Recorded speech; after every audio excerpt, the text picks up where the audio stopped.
Hello दोस्तों, स्वागत है आपका। दोस्तों, आज हम पढ़ेंगे बंगाल की खाड़ी में जल गिराने वाली नदियाँ, अर्थात बंगाल की खाड़ी में समा जाने वाली नदियाँ। ठीक है, यानी कौन कौन सी वो नदियाँ हैं जो कि निकलती तो कहीं और से हैं लेकिन अपना जल बंगाल की खाड़ी में गिराती हैं। ठीक है, तो एक प्रकार से ये भी कहा जा सकता है कि अ, पूर्व की ओर जो है बहने वाली नदियाँ। ठीक है, इसके पहले दोस्तों अभी हमने पढ़ा था गंगा तंत्र, जिसमें हमने गंगा के बारे में जाना था कि गंगा नदी कैसे बनी और उनका अलग अलग जगह पे कितने कितने राज्यों में बहती हुई और कहाँ कहाँ जाती हैं, उनका क्या क्या नाम है। ठीक है, उनकी कितनी लंबाई है। तो दोस्तों उनकी लंबाई 2525 किलोमीटर है, मतलब जहाँ से निकलती हैं जहाँ तक समा जाती हैं पूरी लंबाई। ठीक है, तो ये सारी चीज़ें जो है हमने पिछले वीडियो में देखा था। तो आज जो है हम देख रहे हैं बंगाल की खाड़ी में जल गिराने वाली नदियाँ। सबसे पहले इस डायग्राम से थोड़ा सा हम समझ लेते हैं, देख लेते हैं कि कौन कौन सी नदियाँ हैं। तो जो हम पढ़ेंगे, तो सबसे पहले हम पढ़ेंगे दामोदर नदी। ठीक है, दामोदर नदी हो गई। आप मैप में एक बार अच्छी तरह से देख लीजिए, क्योंकि मैप में अगर आप अच्छी तरह से देख लेंगे तो आपको इसमें जो है समझने में, करने में बहुत आसानी होगी। ठीक है, तो एक मिनट, ये है दामोदर नदी जिस मैंने सर्कल किया है। ठीक है, इसके बाद ये है स्वर्ण रेखा नदी। ठीक है, दामोदर के बाद स्वर्ण रेखा नदी, फिर ये वैतरणी नदी, ब्राह्मणी नदी, महानदी, गोदावरी, कृष्णा, पेन्नार, पन्नार। ठीक है, और इसके बाद जो है ये है पेन्नार का, ये कावेरी है और बैगाई है, और आखिरी में ताम्र है जो मैंने लिखा नहीं है, ताम्रपाणी। इस तरह से जो है 12-13 नदियाँ जो है इसमें गिरती हैं और बहुत सारी चीज़ें इसमें से पूछी जाती हैं। तो सबसे पहले हम पढ़ेंगे दामोदर नदी। ठीक है, देख लीजिए एक बार मैप में और देख लीजिए। ठीक है, अच्छी तरह से, क्योंकि ये चीज़ें जो है इम्पोर्टेंट है। तो जो नदी है ना, ये देख रहे हैं आप, ये दामोदर नदी है और यहाँ पर है छोटा नागपुर का पठार। ठीक है, छोटा नागपुर के पठार से 3 नदियाँ निकलती हैं। ठीक है, तो पहली नदी जो है दामोदर नदी पढ़ेंगे, फिर वहीं थोड़े से दूरी पे स्वर्ण रेखा नदी दिखेगी, फिर वैतरणी नदी दिखेगी, ब्राह्मणी नदी दिखेगी और फिर महानदी दिखेगी। ठीक है, ये नदियाँ लाइन से आपको दिखेंगी। फिर थोड़ा सा गैप होगा और फिर गोदावरी, कृष्णा, पेन्नार, कावेरी, बैगाई और ताम्रपाणी। तो इस तरह से इतनी नदियाँ जो है हम पढ़ेंगे। ठीक है, तो कहाँ कहाँ से निकलती है, इनको मैंने इसलिए 2 बार इसलिए बताया सीक्वेंस में कि इनका सीक्वेंस भी आपको जो है पता होना चाहिए। ठीक है, क्या होना चाहिए, इनका सीक्वेंस भी आपको पता होना चाहिए। पूछा जाता है कि दक्षिण पूर्व के तट पर बंगाल की खाड़ी में जल गिराने वाली नदियों का सीक्वेंस उत्तर से दक्षिण। देखिए ये उत्तर है ना, ये जो है ये उत्तर से दक्षिण दक्षिण हो रहा है ना, इनका क्रम आपको पता होना चाहिए। ठीक है, एक बार और क्रम बता देता हूँ। दामोदर नदी, स्वर्ण रेखा, वैतरणी, ब्राह्मणी, महानदी, गोदावरी, कृष्णा, पेन्नार, कावेरी, बैगाई और ताम्रपाणी। ठीक है, इतनी नदियां हैं जिनका क्रम उत्तर से दक्षिण तक है। ठीक है, तो आप इसको अच्छी तरह से याद रखिएगा। कभी कभी ऐसा भी होता है कि ऑप्शन में अगर हमने 2-3 नदियों का क्रम पता हो कि इसके बाद यही आता है, तो ऑप्शन में आसानी होती है कि हम बता पाते हैं कि कौन सी नदी कहाँ पर है। ठीक है, मैं एक बार फिर से आपको रिपीट कर देता हूँ कि दामोदर नदी सबसे पहले है, इसके बाद स्वर्णरेखा नदी, वैतरणी, ब्राह्मणी, महानदी, गोदावरी, कृष्णा, पेन्नार, कावेरी, बैगाई और ताम्रपाणी नदी। ये सारी नदियाँ दोस्तों, ये सारी नदियाँ प्रायद्वीपी भारत की नदियाँ हैं। ठीक है, हिमालयी नदियाँ नहीं हैं। गंगा थी हिमालयी नदियाँ। ठीक है, यमुना है हिमालयी नदियाँ, लेकिन ये सारी नदियाँ प्रायद्वीपी नदियाँ हैं। हम आखिरी में जो है नदियाँ जो ख़त्म होगी तो हम देखेंगे कि हिमालयी नदियाँ और प्रायद्वीपी नदियों में, दोनों में अंतर क्या है। ठीक है, तो दोस्तों ये जो है इतनी नदियाँ हैं। ठीक है, अब हम देख लेते हैं सबसे पहले दामोदर नदी। ठीक है, दामोदर नदी, दोस्तों दामोदर नदी छोटा नागपुर पठार के बीचों बीच भ्रंश घाटी से होते हुए हुगली नदी में मिल जाती है। यानी कहने का मतलब कि दामोदर नदी हुगली नदी की सहायक, क्या है, सहायक है, सहायक नदी है। हुगली हुगली नदी कौन सी नदी है, तो दोस्तों जो मैंने कल का जो पिछला वीडियो था गंगा तंत्र में, मैंने उसमें बताया था कि गंगा नदी ही कलकत्ता में 2 भागों में जो है बांटी जाती हैं। यानी ये जैसे देखिए, ये नदी आई और उसकी 2 ब्रांचेस हो जाती है। एक तो भागीरथी कहलाती है, जो कि आके निकल के चली जाती है कहाँ, बांग्लादेश होते हुए बंगाल की खाड़ी में। और दूसरी हुगली नदी है। ठीक है, तो हुगली नदी जो है क्या होती है, यही हुगली नदी है जिसकी अभी हम बात कर रहे हैं। ठीक है। अब यहाँ पर एक शब्द आया है भ्रंश घाटी में से बहती हुई। तो दोस्तों सबसे पहले आपको बता दूं कि 3 ही नदियां हैं जो भ्रंश घाटी में बहती हैं। एक है दामोदर नदी, दूसरी नदी है नर्मदा नदी और तीसरी नदी है ताप्ती नदी। नर्मदा और ताप्ती नदी जो है ये मध्य प्रदेश से मतलब मध्य प्रदेश में जो है बहती हैं और अरब सागर में मिलती हैं दोनों नदियाँ। ठीक है, गुजरात के पास खंभात की खाड़ी। ठीक, पर यहाँ जो है अब ये भ्रंश क्या होता है, तो आपको इस डायग्राम जो मैं दिखाने वाला हूँ इससे आपको समझ में आ जाएगा भ्रंश क्या है। सॉरी, आप यहाँ पर देख रहे होंगे कि ये एक साइड विंध्याचल रेंज है, ये विंध्याचल रेंज है ये एक साइड पे, और दूसरी साइड पे ये सतपुड़ा रेंज है। ठीक है, तो इधर भी पहाड़ उठा हुआ है, इधर भी पहाड़ उठा हुआ है, अब बीच में देखिए नदी फ्लो हो रही है।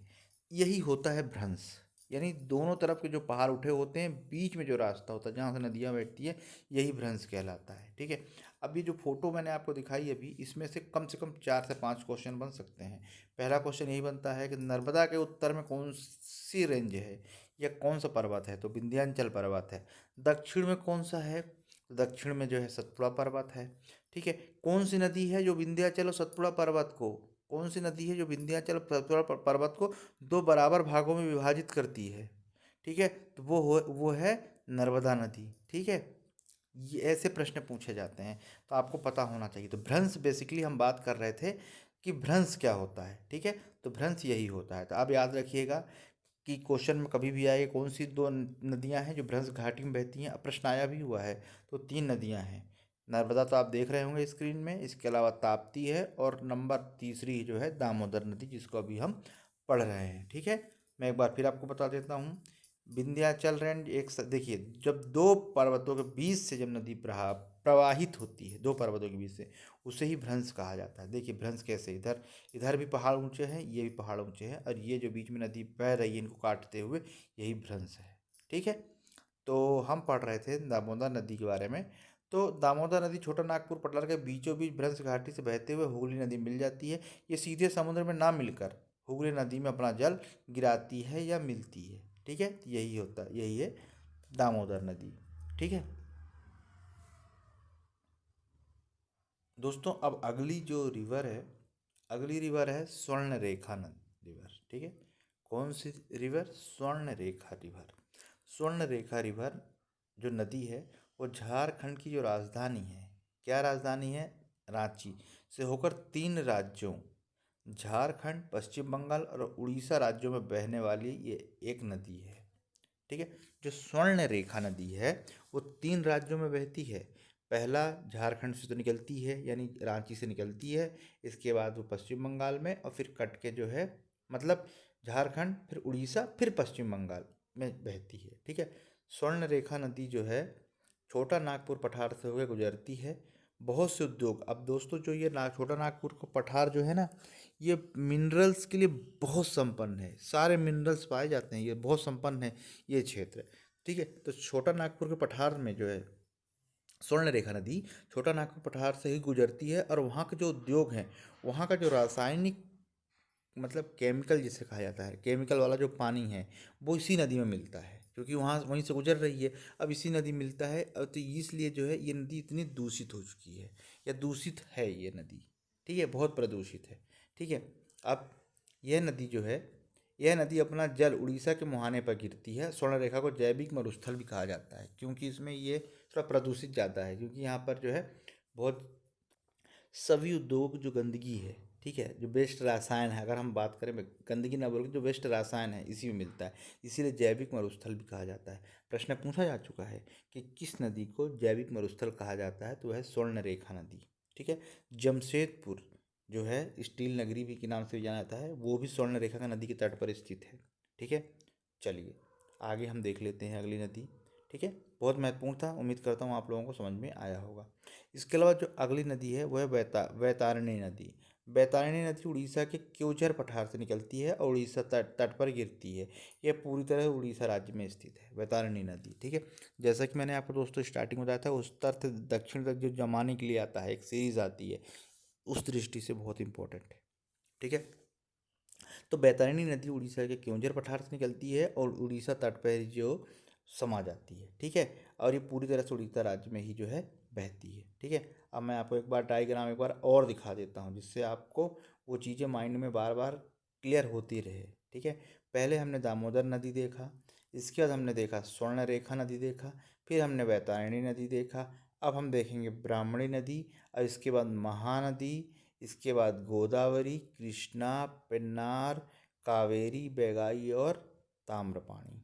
इतनी नदियाँ जो है हम देखेंगे। तो ये पूर्वी तट है ये पूरा, ठीक है।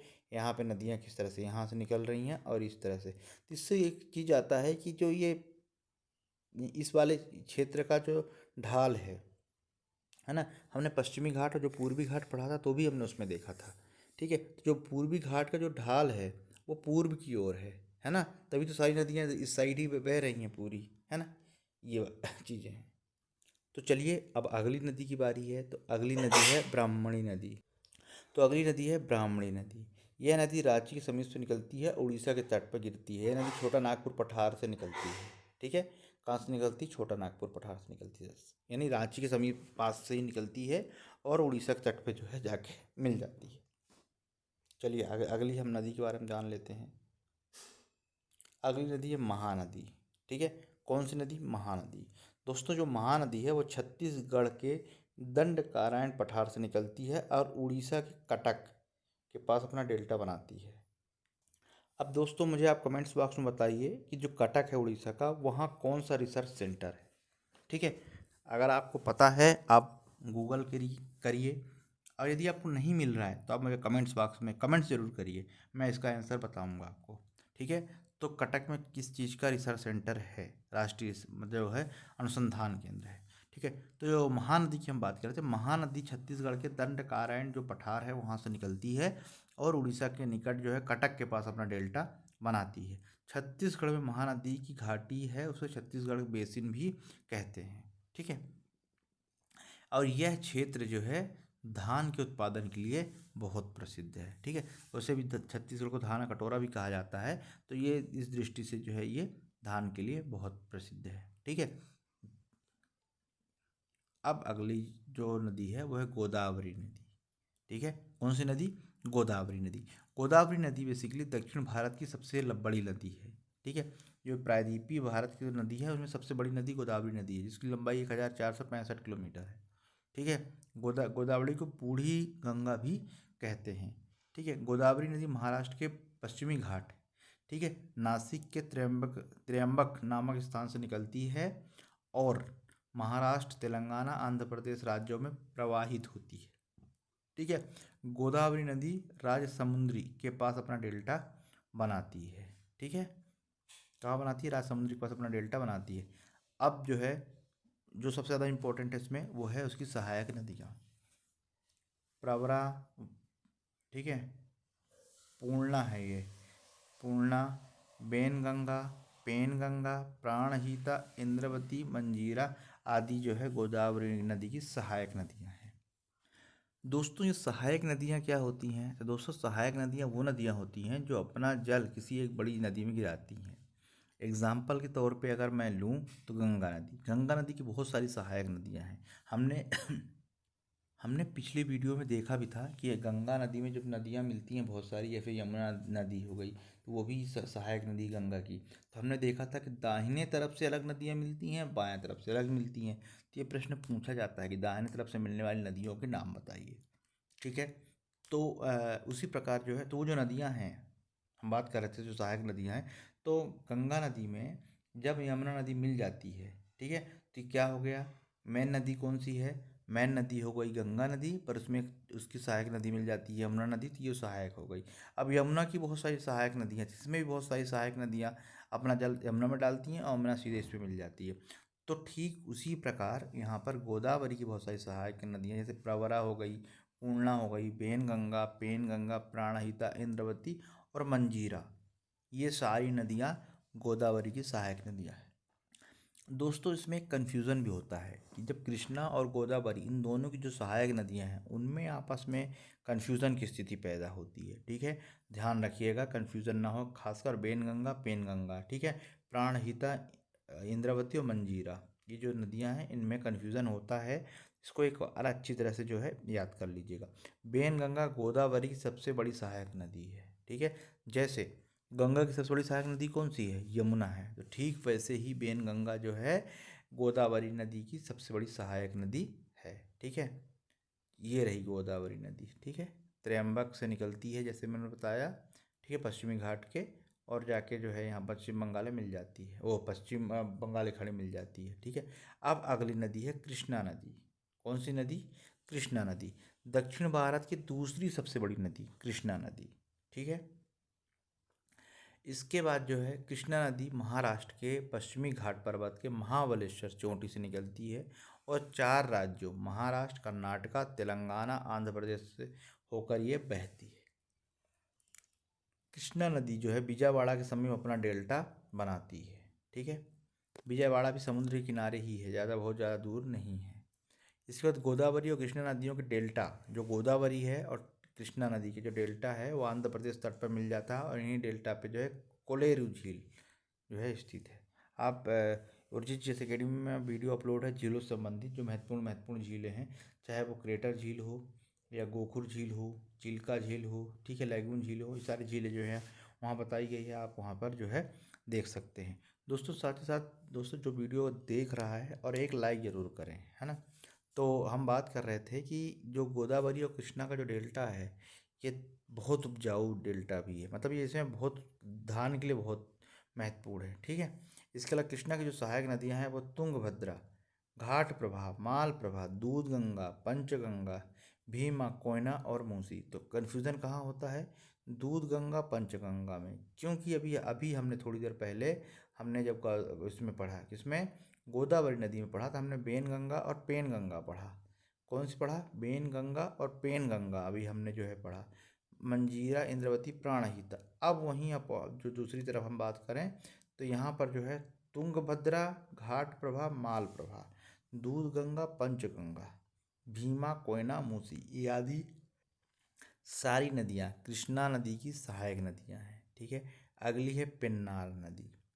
पेन्नार नदी कर्नाटक के कोलार से निकलती है, अर्थात चिक्कबल्लापुर जिले में नदी पहाड़ियों से उत्पन्न होती है और उत्तर पूर्व दिशाओं में कर्नाटक और आंध्र प्रदेश राज्यों से बहकर बंगाल खाड़ी में उसका विलय हो जाता है या मिल जाती है। ठीक है, पश्चिम बंगाल सॉरी कर्नाटक और आंध्र प्रदेश के राज्यों से बहकर यहाँ पर मिल जाती है। अब अगली नदी है कावेरी नदी। दोस्तों जैसे ही कावेरी का नाम आता है तैसे ही जो है अक्सर हम न्यूज़पेपर में या समाचार में हम देखते हैं कि तमिलनाडु और कर्नाटक के बीच जो विवाद है, कावेरी जल विवाद, ये वही नदी है। ठीक है, कावेरी जो जल विवाद है ये वही नदी है जिसके बारे में अभी हम पढ़ रहे हैं। तो दोस्तों इसका जल का विवाद बहुत सालों का है, आज का नहीं है। ठीक है, जल बंटवारे को लेकर, और अधिकतर जो है इसमें सुप्रीम कोर्ट को जो है अपनी दखल देनी ही पड़ती है, क्योंकि दोनों राज्य जो है इसमें ज़्यादा से ज़्यादा पानी चाहते हैं कि ज़्यादा से ज़्यादा पानी उस राज्य को मिले, और इसको लेकर जो है सुप्रीम कोर्ट में जाते रहे हैं। ठीक है, तो कावेरी नदी कर्नाटक के पश्चिमी घाट पर स्थित ब्रह्मगिरी या पुष्पगिरी पहाड़ी से निकलती है और 2 राज्यों में कर्नाटक और तमिलनाडु में प्रवाहित होती है। ठीक है,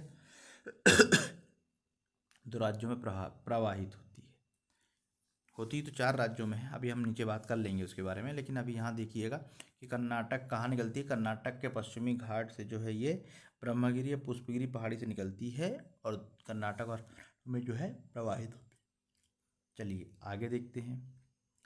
कावेरी नदी को दक्षिण भारत की गंगा या दक्षिण की गंगा या दक्षिण भारत की गंगा भी कहते हैं। कावेरी को बहुत बार पूछा गया है। दक्षिण भारत की गंगा कावेरी नदी और बूढ़ी गंगा गोदावरी। ठीक है, इसको विशेष तौर पर याद रखिएगा। चलिए आगे हम देखते हैं। कावेरी नदी की घाटी धान उत्पादन के लिए प्रसिद्ध है। कावेरी नदी का जल ग्रहण कर्नाटक, तमिलनाडु, केरल और पुदुचेरी राज्यों में है। कहने का मतलब ये है कि कर्नाटक, इसलिए केरल तमिलनाडु क्या है, क्योंकि केरल की कुछ नदियां जो है अपना जल कावेरी नदी में गिराती हैं। ठीक है, जल ग्रहण क्षेत्र जो है कर्नाटक तो है ही है, तमिलनाडु तो है, लेकिन केरल और पुडुचेरी भी है। क्योंकि जब ये मिलती हैं, जब आखिरी जब इसका स्टेज आता है, जब समुद्र में मिलती हैं, तो ये जो है यहाँ से होते हुए मिल जाती हैं। ठीक है, एक बार हम देख लेते हैं कावेरी नदी की जो सहायक नदियाँ हैं, वो है सिमसा, अर्कावती, हेमवती, अमरावती, भवानी, लोकपावनी, लक्ष्मण तीर्थ आदि जो है इसकी सहायक नदियाँ हैं। अब दोस्तों जो कावेरी जो है प्रायद्वीपीय भारत की एक लोती नदी है जिसमें वर्ष भर पानी रहता है। ठीक है, क्या रहता है इसमें, वर्ष भर हमेशा पानी रहता है। जैसे कि जो हिमालयन नदियाँ होती है ना, तो उनमें उनमें वर्ष भर पानी रहता है। ठीक है, क्यों, क्योंकि उसमें बर्फ़ पिघल के वो नदियों का जल स्रोत खत्म ही नहीं होता। बर्फ़ गर्मियों को बर्फ़ पिघल जाती, वो बर्फ़ पिघल जाती है, और ठंड में तो बारिश, गर्मी में बारिश तो होती है, बरसात में पानी तो बारिश तो होती ही है ना। तो गर्मियों में बर्फ़ पिघलती है और बरसात में बारिश होती है, तो इसलिए जो है पानी हमेशा उसमें बना रहता है। बट जो कावेरी नदी है उसमें क्या होता है, उसमें ये होता है कि जो गर्मियों में जब बरसात में जब आता है, तो वो पश्चिम मानसून आता है उससे बारिश होती है। और इसके बाद जो है जब ठंड आती है, तो उसमें पश्चिमी विक्षोभ से जो ये अपना जो विक्षोभ होता है ठंड में, उससे बरसात हो जाती है। ठीक है, तो क्या होता है, मैं आपको एक बार डायग्राम से बता देता हूँ मैं आपको कि हाँ, इसमें क्या होता है कि जब पश्चिमी ये इस एक बार वर्षा इस साइड से हो जाती है, और एक बार वर्षा इस साइड से हो जाती है, इसलिए क्या होता है कावेरी नदी का पानी खत्म ही नहीं होता। ठीक है, तो ये प्रायद्वीपीय भारत की एकमात्र नदी है, तो जो इसमें ये दक्षिण पश्चिम मानसून से वर्षा होती है, और पश्चिमी विक्षोभ से भी इसमें वर्षा हो जाती है, जिससे कि पानी इसमें सदैव बना रहता है। ठीक है, ये है कावेरी नदी की खासियत। ठीक है, अब जो है या इसकी ये कौन सी नदियाँ हैं, इसकी सहायक नदियाँ हैं। इसके अलावा जो है अगली है बैगाई नदी। बैगाई नदी तमिलनाडु के बारूस पहाड़ी से निकलती हैं और रामेश्वरम के पास अपना जल जो है मुहाना पर अपना जल गिरा देती है। यानी बैगाई नदी रामेश्वरम के पास अपना मुहाना बनाती है। मुहाना मतलब कि समुद्र मिलने से पहले होता है ना, नदियाँ उसमें मिलने वाली हैं, ये वही मुहाना है। ठीक है, तो ये है बैगाई नदी हो गई। अब लास्ट में पढ़ेंगे ताम्रपाणी नदी। ताम्रपाणी नदी कार्डमम पहाड़ी से निकलती हैं, अर्थात पश्चिमी घाट से निकलने वाली ताम्रपाणी नदी दक्षिण भारत में बहने वाली प्रमुख नदियों में से एक है। अब कार्डमम कहाँ है, ये पश्चिम घाट का ही तो भाग है। ठीक है, जो सबसे दक्षिणम बिंदु पहाड़ी है। प्रश्न बहुत बार पूछा गया है कि पश्चिमी घाट की सबसे आखिरी पहाड़ी कौन सी है, कार्डमम या इलायची की पहाड़ी, है ना। ठीक है, कार्डमम को इलायची को ही कार्डमम कहा जाता है। ठीक है, तो वो है पश्चिमी घाट से निकलने वाली ताम्रपाणी नदी दक्षिण भारत में बहने वाली प्रमुख नदियों में से एक है। ठीक है, इसे रूपणय नाम से भी जाना जाता है। ताम्रपाणी नदी मुख्य रूप से तमिलनाडु राज्य में बहती है, जिसका उद्गम तमिलनाडु के अम्बास समुद्रम के अंतर्गत अगस्त्यमलई नामक पर्वतमालाओं से होता है। ठीक है, तो ये जो है ताम्रपाणी जो है नदी हो गई। तो दोस्तों इस तरह से जो है ये बहुत ही महत्वपूर्ण वीडियो समाप्त हुआ। यानी अरब सागर में बंगाल की खाड़ी में मिलने वाली नदियाँ थी, महत्वपूर्ण नदियाँ थी, और यहाँ से प्रश्न बनते हैं। ठीक है, नदियों से, क्योंकि नदियाँ जो है बहुत महत्वपूर्ण होती हैं, इसका एक अपना अलग महत्व है दोस्तों। नदियाँ जो है, इससे अगर ये कहा जाए कि देश का विकास भी जुड़ा हुआ है, ये कोई अतिशयोक्ति नहीं होगी। वो क्यों नहीं होगी, क्योंकि दोस्तों इससे बहुत सारी चीज़ें होती हैं। एक तो पानी तो पीने के लिए मिलता ही है, साथ में सिंचाई होती है, मछली पालन भी इसमें होता है, डैम बना के इलेक्ट्रिसिटी पैदा की जाती है, रोजगार मिलता है। ठीक है, पर्यटक बढ़ावा देता है, इकोसिस्टम बना रहता है।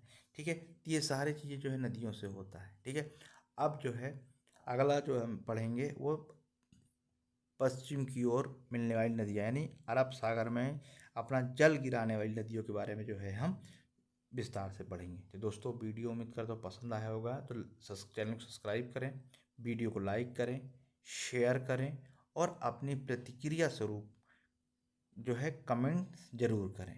तो दोस्तों उम्मीद करता हूँ आप लोगों को समझ में आया होगा। ज़्यादा से ज़्यादा वीडियो को दोस्तों शेयर करें।